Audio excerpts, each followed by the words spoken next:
여러분 토민맘과 함께 신나게 수업 진행하겠습니다. 반갑습니다. 신나게 따라하는 웹 프로그래밍 기초 수업 시작하겠습니다. 자바스크립트가 다소 어렵게 느껴질 수 있는데 할 수 있다고 생각하고 즐겁게 한번 저랑 같이 수행해 보도록 하겠습니다. 그럼 수업 시작하겠습니다. 재미있고 쉽게 배우는 자바스크립트 기본입니다. 자바스크립트의 기본은 속성과 메소드를 기반으로 한 언어이기 때문에 정적인 언어인 HTML, CS와는 다르게 다소 어려울 수가 있습니다. 어렵지만 하나하나 차근차근 풀어나가 보겠습니다. 오늘은 함수에 대해서 배워보겠습니다. 그러면 함수의 개념부터 한번 살펴보겠습니다. 목차입니다. 오늘은 함수에 대해서 배우고요. 그리고 여러분이 과제가 좀 많긴 하는데 실제로 수행해야 할 코드 수는 그렇게 많지 않습니다. 그래서 2-7.html은 선택사항이고요. 2-6.html까지 수행해 주시면 되겠습니다. 수업이 끝나게 되면 여러분도 과제가 완성되어 있을 거예요. 그래서 따라하기 수업이니까 차근차근 따라해 주시면 감사하겠습니다. 함수의 개념을 살펴볼게요.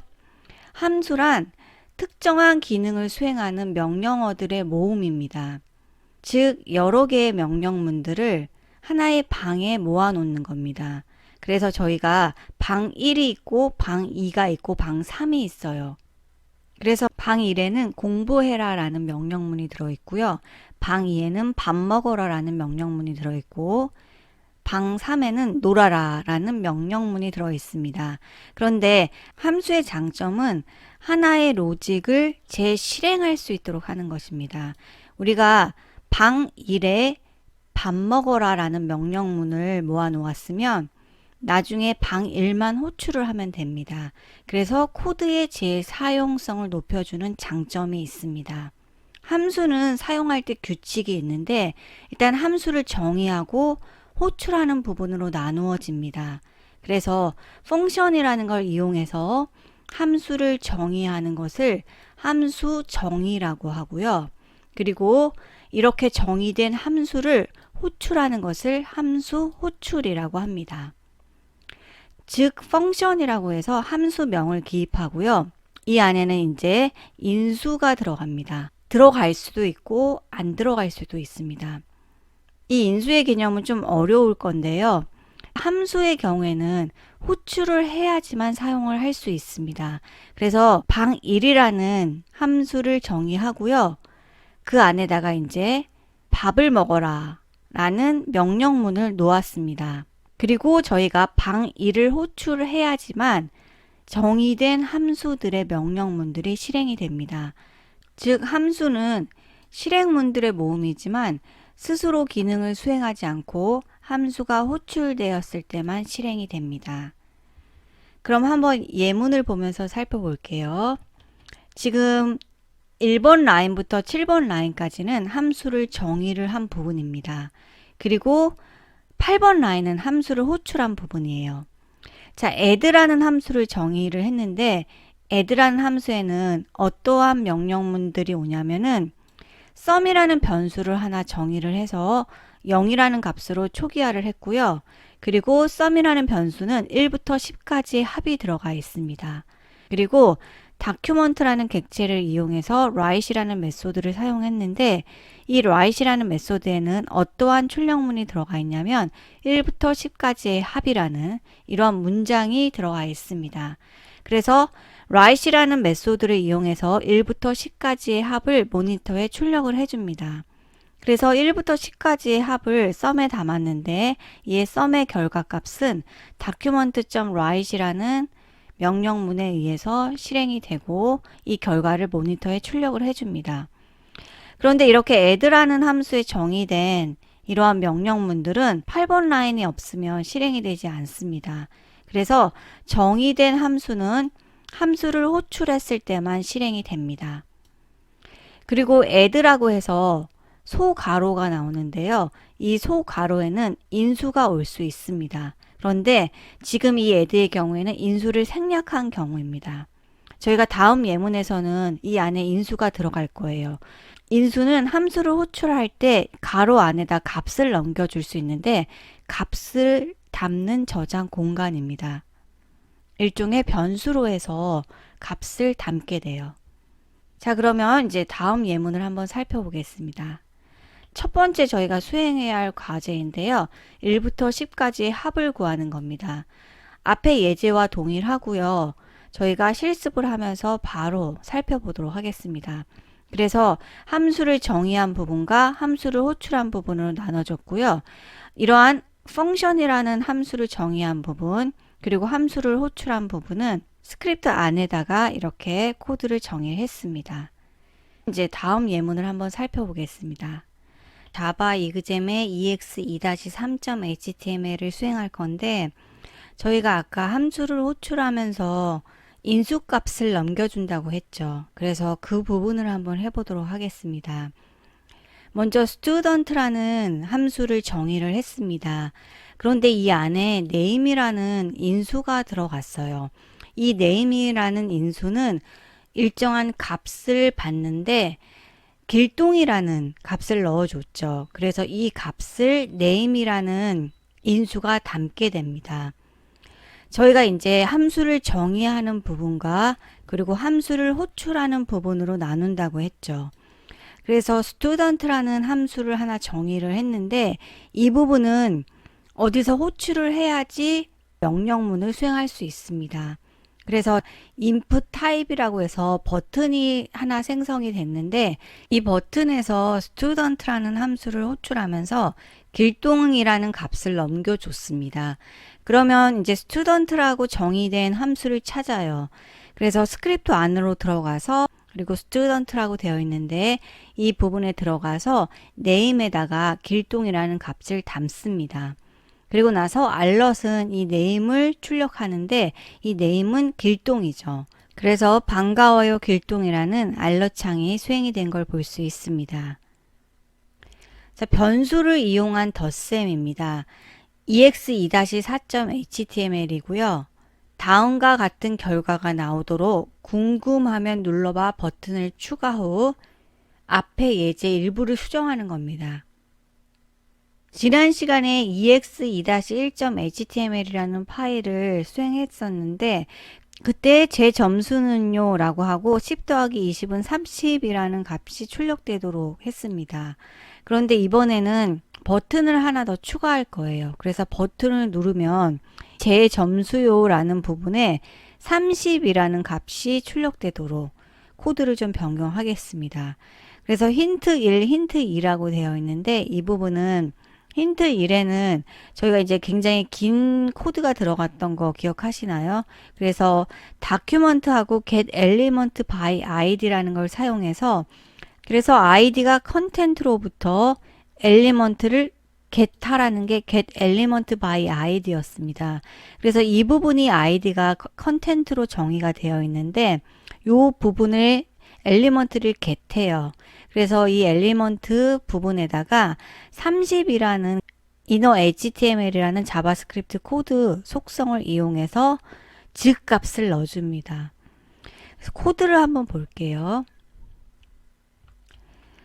첫 번째는 버튼이 있는데 이 버튼에서 언클릭을 하면 어떠한 자바스크립트 코드가 수행이 되냐면 다큐먼트라는 객체를 이용해서 컨텐트라는 아이디로부터 엘리먼트를 get했습니다. 그래서 언클릭에 있는 자바스크립트 코드를 살펴보면 다큐먼트라는 객체에다가 아이디가 컨텐트로부터 엘리먼트를 get하고 그리고 해당 위치에 즈라는 값을 이제 inner html을 이용해서 넣어줍니다. 그래서 이 부분은 버튼을 눌렀을 때 id가 컨텐트라는 곳으로부터 엘리먼트를 get해요. 여기서 사용된 엘리먼트는 p라는 엘리먼트입니다. 우리가 get한 엘리먼트의 위치에다가 즈라는 값을 출력을 해줍니다. 그래서 즈에는 10 더하기 20이 담겼고요. 여기서 30을 이 위치에다가 표시를 해줍니다. 그리고 두 번째 방법은요. onClick 안에 result라는 함수를 호출을 했습니다. 우리가 onClick 안에는 자바스크립트 코드를 넣어줄 수 있다고 했습니다. 자바스크립트 코드는요. 스크립트라는 태그 안에 넣던지 아니면 onClick 안에다 넣을 수 있습니다. 그래서 onClick 안에 자바스크립트 코드를 넣어줄 수 있는데 아까 들어갔던 코드가 이 부분입니다. 굉장히 코드가 길죠. 그래서 이렇게 긴 코드의 경우에는 result라는 함수를 정의를 한 다음에 그리고 이 함수를 호출함으로써 이 부분을 수행할 수 있게 됩니다. 방법은 여러 가지인데 자바스크립트 코드를 바로 넣어줄 수도 있지만 코드가 너무 길어요. 그래서 result라는 함수를 호출함으로써 이 정의된 함수에 들어간 명령문을 수행을 하게 됩니다. form이라는 태그를 이용해서 정보를 전달하는 것을 배우도록 하겠습니다. 여러분이 회원 가입 페이지나 아니면 검색 사이트에서 검색어를 입력을 하죠. 그러면 정보가 서버에 전달이 되는데 그때 전달되는 정보 방식이 두 가지가 있습니다. 흔히 이제 포스트 방식과 get 방식이 있는데 이제 이 부분에 대해서 좀 배워보도록 하겠습니다. 흔히 여러분이 회원가입 페이지 구글이랑 네이버를 들어가면 텍스트 상자, 목록 상자, 라디오 버튼 등을 볼 수 있을 겁니다. 그래서 여기에 여러분이 정보를 입력을 하죠. 텍스트 상자에 아이디나 패스워드를 입력을 하고 그 다음에 로그인 버튼을 누르면 해당 정보가 서버에 전달이 됩니다. 전송 버튼을 누른 동시에 이 정보가 전달이 되는데 여기에 우리가 이제 텍스트 박스 안에 정보를 넣었기 때문에 이것의 밸류 값이 전달이 되는 겁니다. 흔히 저희가 이제 회원가입 페이지를 한번 들어가 보면 네이버 먼저 들어가 볼게요. 자, 이런 식으로 이제 폼이라는 태그 안에 아이디랑 비밀번호 그리고 이름, 생년월일 이런 것을 입력을 할 수가 있습니다. 그런데 지금 아이디의 경우에는 텍스트 박스고요. 그리고 생년월일에 보면 리스트 박스가 있습니다. 그래서 이러한 리스트 박스를 이용해서 저희가 이제 정보를 입력을 하는데 텍스트 박스나 리스트 박스, 목록 상자를 넣을 수 있도록 하는 것은 폼이라는 태그를 이용해서 합니다. 그래서 네이버의 경우에는 굉장히 입력해야 할 게 많죠. 그래서 이메일도 넣어야 되고 생년월일 등등 많은데 구글의 경우에는 굉장히 간단합니다. 그래서 네이버에 한번 소스를 보면요. 오른쪽 마우스 한 다음에 페이지 소스 보기. 여기 보시면 중간에 28라인쯤 보면은 폼하고 아이디라고 되어 있습니다. 그래서 폼이라는 태그 안에다가 각각의 텍스트 박스 또는 목록 상자 이런 걸 넣는 겁니다. 그래서 밑으로 내려보면요. 아이디랑 비밀번호를 입력하라는 부분이 나오죠. 그리고 아이디를 입력하라는 부분을 보면 input 타입하고 텍스트입니다. 텍스트라고 되어 있는 거는 텍스트 상자를 의미합니다. 그래서 폼이라는 태그 안에 이런 식으로 텍스트 박스나 목록 상자, 라디오 버튼을 이용해서 사용자가 정보를 입력할 수 있도록 양식을 제공해 줍니다. 구글을 한번 들어가 볼게요. 구글의 회원가입 페이지를 살펴보면 굉장히 간단합니다. 텍스트 박스로만 이루어져 있고 이제 전송 버튼이 있습니다.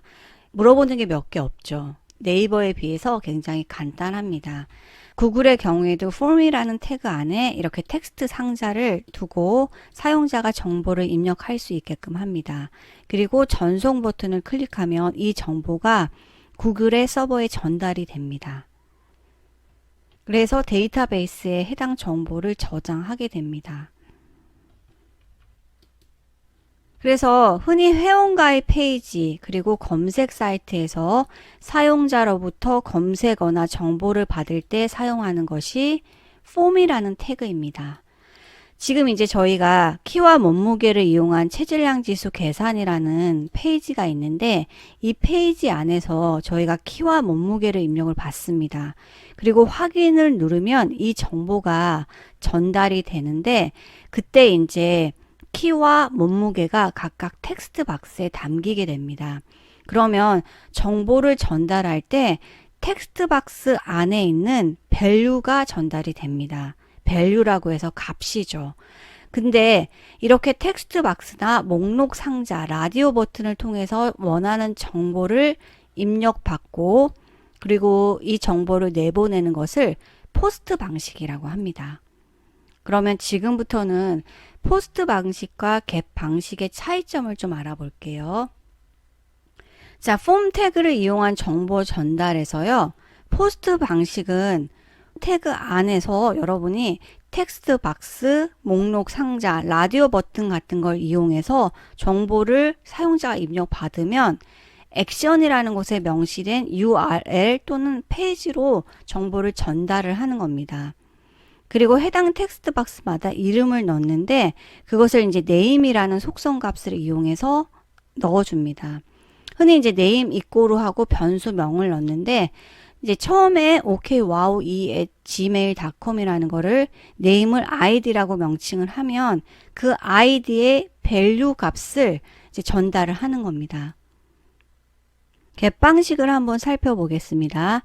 겟 방식은 폼 태그 안에서 정보를 전달받는 것이 아니라 URL을 통해서 정보를 전달할 때 사용합니다. 우리가 웹브라우저의 주소창을 보면 이렇게 긴 URL이 보이는데 이것은 id라는 name에 mju 러브 값을 담고요. 그리고 패스워드에 u1004me2라는 걸 담아서 서버 측에 전달하는 겁니다. 그런데 이렇게 id랑 패스워드를 우리가 웹브라우저의 주소창에 넣어서 전달을 하게 되면 이 사용자의 아이디는 mjlove고 패스워드는 이거구나 라는 걸 알게 되죠.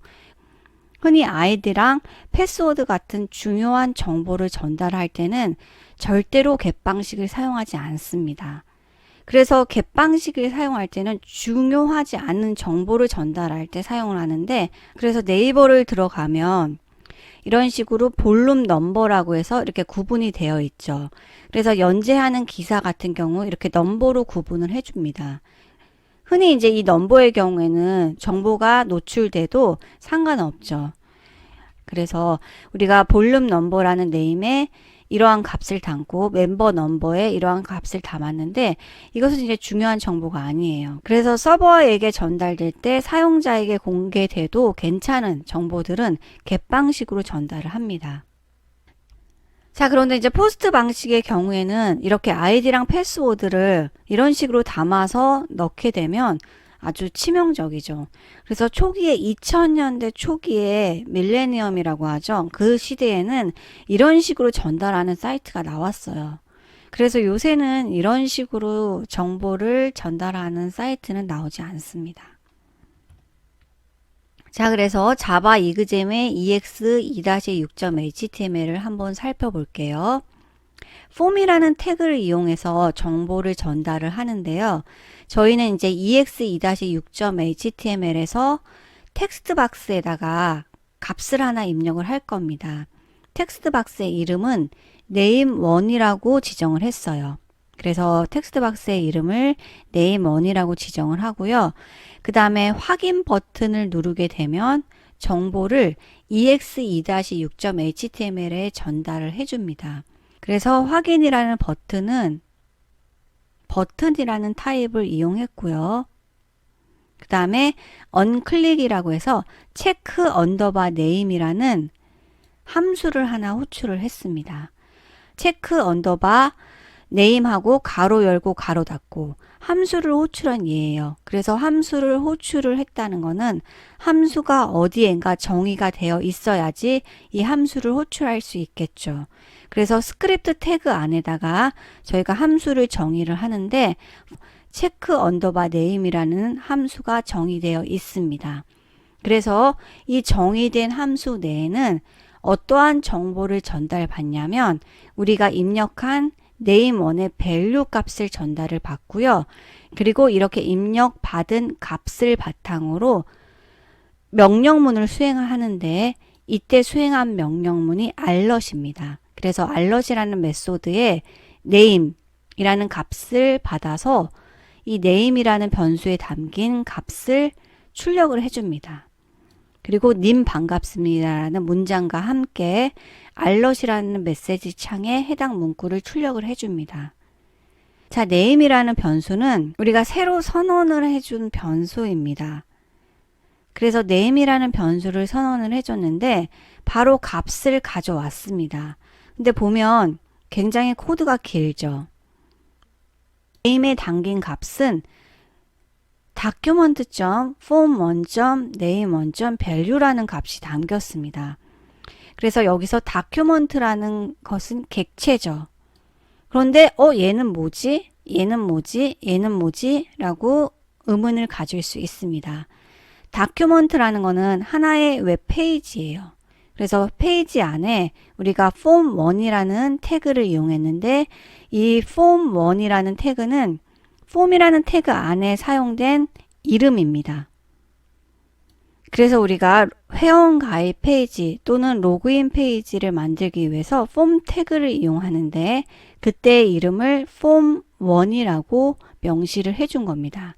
그래서 이 부분은 form1이 되고요. 그 다음에 name1이라고 들어가죠. name1이라는 거는요. 텍스트 박스 안에 있는 이름입니다.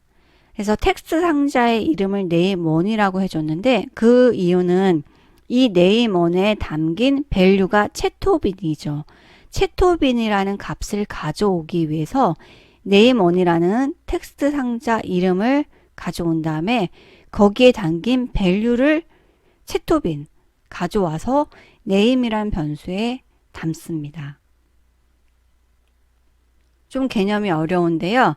그래서 input 타입 보면 방식은 텍스트고 이 텍스트 박스의 이름은 name1이라는 걸 알 수 있습니다. 실제 여기서 보면 value가 생략이 되었는데 value의 경우는 사용자로부터 입력을 받을 거기 때문에 생략이 됐습니다. 그래서 이번 차시 수업은 여기까지 하겠습니다. 여러분 정말 고생 많으셨습니다. 감사합니다.